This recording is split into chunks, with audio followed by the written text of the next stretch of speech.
Seorang wanita bila ditanya mengenai pekerjaannya, kemudian ia menjawab ibu rumah tangga, mungkin ada perasaan minder, malu karena merasa itu bukanlah suaranya yang istimewa. Bahkan tidak jarang ada yang beranggapan percuma saja sarjana kalau akhirnya hanya menjadi ibu rumah tangga. Padahal jadi ibu rumah tangga adalah pekerjaan mulia, sumber kasih sayang keluarga. Madrasah pertama bagi anak yang membangun dan memperkuat pondasi dalam sebuah keluarga. Tempat terbaik wanita adalah di rumah.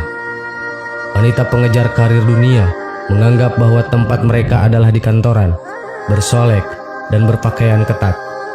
Berangkat pagi, pulang sore hari bahkan malam. Tak tahu masihkah ada waktu untuk melayani suami atau memperhatikan anak. Padahal wanita yang betah di rumah dipuji oleh Allah Subhanahu wa Ta'ala dan dihapuskan dosanya.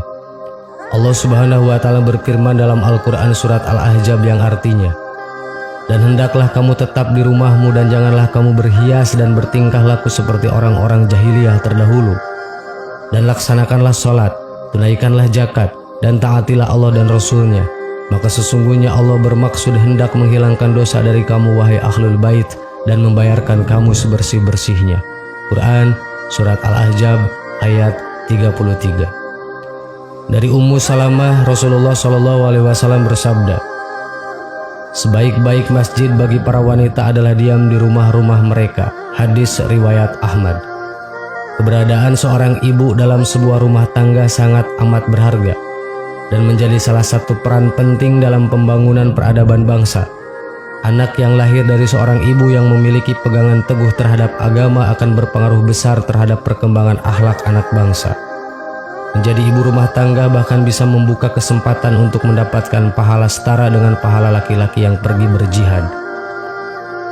Asma bin Yazid, seorang wanita yang cerdas dan pemberani, menemui Rasulullah SAW kemudian berkata, "Wahai Rasulullah, laki-laki memiliki keutamaan dan mereka juga berjihad di jalan Allah.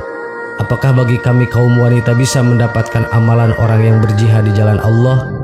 Rasul bersabda, "Wanita yang selalu berbuat baik pada suaminya, membahagiakannya, dan mencari keridhoannya, maka dia akan mendapat pahala yang sama dengan suami mereka." Seorang muslimah berkewajiban senantiasa menjaga diri agar tidak menimbulkan fitnah karena wanita adalah aurat. Jika seorang wanita keluar dari rumahnya, maka setan akan mengawasinya dan membuat orang lain indah memandangnya. Disebutkan dalam hadis Abdullah, Nabi SAW bersabda, "Sesungguhnya wanita itu aurat. Jika dia keluar rumah, maka setan menyambutnya. Keadaan wanita yang paling dekat dengan Allah adalah ketika dia berada di dalam rumahnya." Hadis riwayat Ibnu Khuzaimah dan Tirmizi. Wanita merupakan fitnah terbesar bagi laki-laki. Sebagaimana hadis Nabi Muhammad SAW yang diriwayatkan dari Utsman bin Zaid, Nabi bersabda, "Aku tidak meninggalkan satu godaan pun yang lebih membahayakan para laki-laki selain fitnah wanita." Hadis riwayat Bukhari dan Muslim. Imam Nawawi mengatakan yang dimaksud godaan wanita bisa jadi di dalamnya adalah istri, karena ada di antara para istri yang membuat suaminya jauh dari Allah.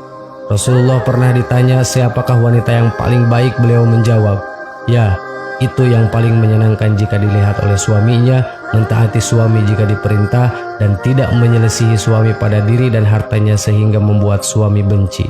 Hadis riwayat Al-Asy'ari dan Ahmad. Wanita terbaik adalah mendampingi suami dalam setiap keadaan, serta menyenangkan hati suami, bertanggung jawab untuk mengurus rumah dan anak-anaknya. Anak adalah titipan Allah Ta'ala yang kelak orang tuanya akan dimintai pertanggungjawabannya di hadapan Allah Subhanahu wa Ta'ala. Rasulullah SAW bersabda, "Setiap kalian adalah pemimpin dan akan dimintai pertanggungjawaban mengenai kepemimpinannya. Kepala negara adalah pemimpin dan ia akan dimintai pertanggungjawabannya mengenai hal itu." Hadis riwayat Bukhari. Sahabat yang beriman, menjadi seorang ibu rumah tangga adalah menjadi wanita yang mulia, wanita pilihan, dan wanita terbaik dan dekat dengan Allah Subhanahu wa Ta'ala. Amin. Wallahu a'lam. Wassalamualaikum warahmatullahi wabarakatuh.